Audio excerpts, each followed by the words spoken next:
Hey folks, Tony from Tacoma, Washington, and today I wanted to talk to you about my everyday carry knife and the search that I've been undertaking to replace this knife. This is the Benchmade Mini AFCK, the Advanced Folding Combat Knife. Again, I bought this knife in about 2002. It's been my everyday carry knife ever since. I have absolutely put this knife through hell.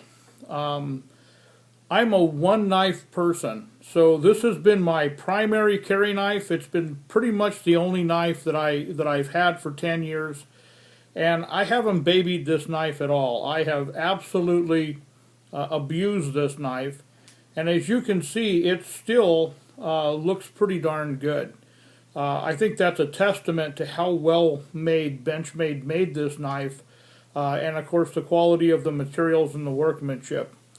This knife is made out of ATS-34. I think the blade is just over 3¼ inches.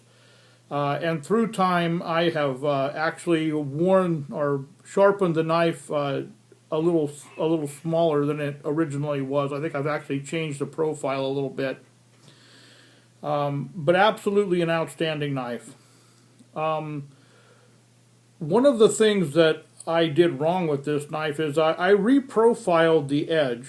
I have a Lansky sharpening system, and I reprofiled it I was using it at 20 degrees on both sides, and I reprofiled it down to 17 degrees on both sides, right on the edge. And I just don't think the ATS-34 can handle that acute of an angle all the way down to 17 degrees. It worked fine at 20 degrees, but at 17 degrees it's starting to chip out just a little bit. And I've had it in this configuration probably 2 or 3 years, but I'm losing quite a bit of metal as I have to resharpen it and get the chips out.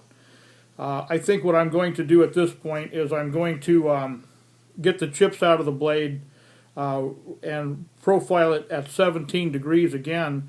But I'm going to put a micro edge on it at 20 degrees. So it'll go from 17 degrees to 20 degrees, and hopefully that will eliminate the chipping problem with the ATS-34. Although I think that, you know, I've been wanting a larger knife. This blade is about 3¼ inches. It gets kind of narrow up here at the tip. And it does everyday utility tasks just fine. Cutting tasks are just fine with this knife. Some of the things that I can't do with this knife are any kind of food prep. You might ask, you know, why would a person want to do food prep with a knife like this? But sometimes it's just in your pocket, and you want to quickly cut something or you want to spread something. And this knife, as good as it is, that's the one thing that it can't do. It just doesn't do food prep very well. Everything else I've done to this knife, it has handled with flying colors. It's just been a great knife. And it has some outstanding features. Now, one of the things I really like about this knife is it has this little secondary finger place on the handle, which means that you can grab it in a tactical fashion. And it's got some great dimping back here, so you really get a pretty good bite on the knife when you're holding it, kind of like a tactical fighter. But if you're doing everyday tasks with it, you can sort of choke up on it, and you can use this extra finger place to sort of get over the blade more, and I really like that. Another thing I like to do with my blades is I like to sort of get up on the handle, on the blade, and sort of use my fingers right on the blade, and this knife works well for that. If I was cutting along the belly of the edge, it really works well to get up over the top of the front of the knife.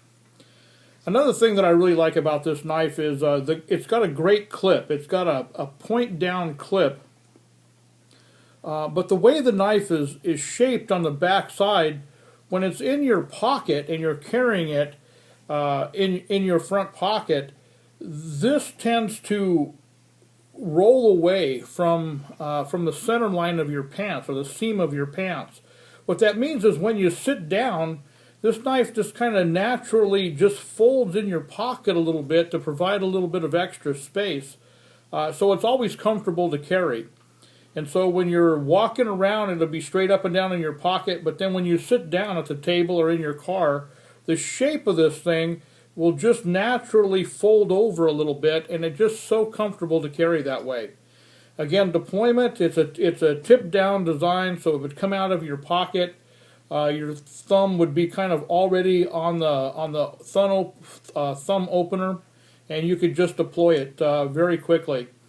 It's not anywhere near as quick as some of the knives that are coming out today, but this knife has, well, after 10 years of carry, I have so much muscle memory built up that it's just so simple for me to use.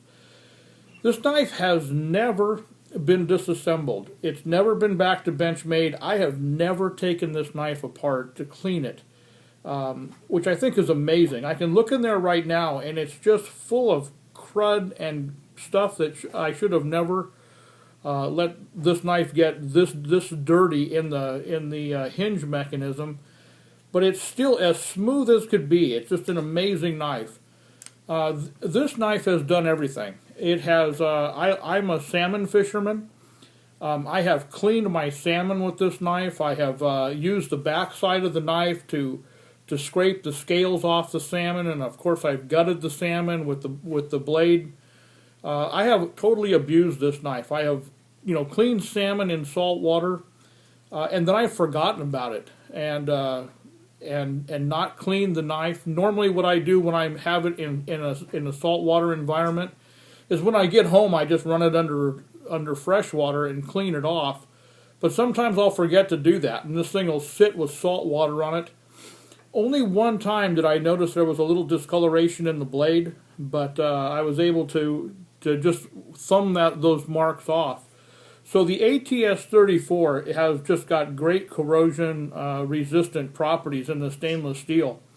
Again, I just could not be more pleased with this knife. It has done everything that I've asked. I've been extremely hard on it. I'm the kind of person that is very tough on stuff, and this knife has just held up. And again, I just want you to look, after 10 years of carry, it's just really in good shape. It's taken everything I've thrown at it. To give you an example, this morning I was cutting some plastic, and I just laid the plastic down on the dirt, and I just used the blade and I scraped across the dirt, across the rocks. The knife just holds up fantastic. Okay, but lately, I've kind of been interested in some new blade steels. I'm not much of a knife guy, really. I've had this knife, and I've been happy with it. I haven't really checked the market. I haven't looked around. But I've been noticing there's a steel called S30V that's supposed to be, the new super steel. I guess it's been out for a few years, but I'm behind the times.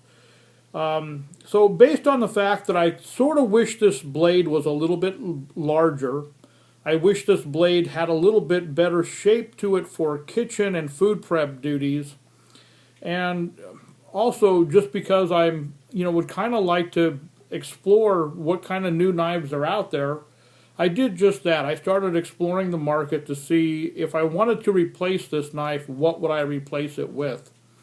And I went to my favorite sporting goods store, and they had another Benchmade, and I'm a little bit prejudiced to Benchmade, and they had this knife. They had the 790 Subrosa. And so I picked up this knife, kind of not knowing a lot about it, except that I knew that it had the steel that I liked. It has the S30V steel, and it's got a larger blade. Now, my old AFCK is about 3 1/4. The Subrosa blade is 3.76 inches. So you can just see that it's an entirely larger blade. And I was kind of looking forward to that. What I did like about that is that the Subrosa, even though that blade is so large, really the handle isn't that much larger than my mini AFCK. You can see the size of those two knives. So I've had this Subrosa for about a week, and there's some things that I'm having that I like about it, and there's some things that I'm having trouble getting adjusted to. The first thing that I wasn't sure that I would be able to adjust to, or I wasn't sure how I felt about, was the fact this is an assisted opening knife. So there's a spring inside that as you begin to open the knife automatically opens for you. It's not like a switchblade, it's an assisted opening knife because you have to initiate the opening. So from a legal standpoint, this knife should be just fine to carry, but it does have that assisted opening.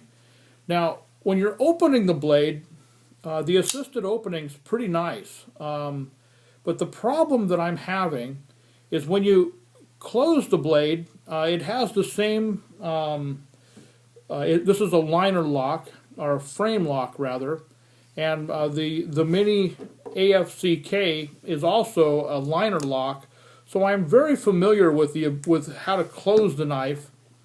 But what I'm finding is that when you get to the place where the spring starts to compress, the knife is pretty difficult to close.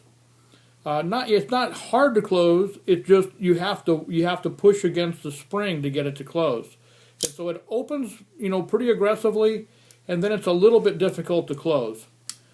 And what I found after carrying this knife for a week is that when I use my knife, it's a simpler action. I take it out of my pocket, I open it, I use the knife, and I put it away. And there's no fanfare about it. It's just a tool. You cut something, you put it away. It's a done deal. This knife, it draws too much attention for me. I think it's a great tactical knife, but when I just want to use it, I don't want that knife to flick open and make that clicky sound when it opens. And I also, I think having to work against that spring to close it is kind of a deal breaker for me. It's just not smooth enough. And it's actually, I spent almost a whole week just opening and closing the knife, trying to get used to the action. And I just can't. And I think that in the 10 years that I've had this knife, I've never cut myself opening or closing the knife. Never once. But I did cut myself with the Subrosa, and what I find is that if you push the frame lock, the titanium tang over far enough, it actually closes more freely than if you don't put pressure on this. So if you just release it and start to close it, it gets to about there and you hit some resistance, and then you work past that resistance, and it moves pretty freely again until it hits the spring portion, and then it takes some effort to get it to close. All of that combined is just not what I'm looking for in an everyday carry knife. The only other complaint that I would have against this knife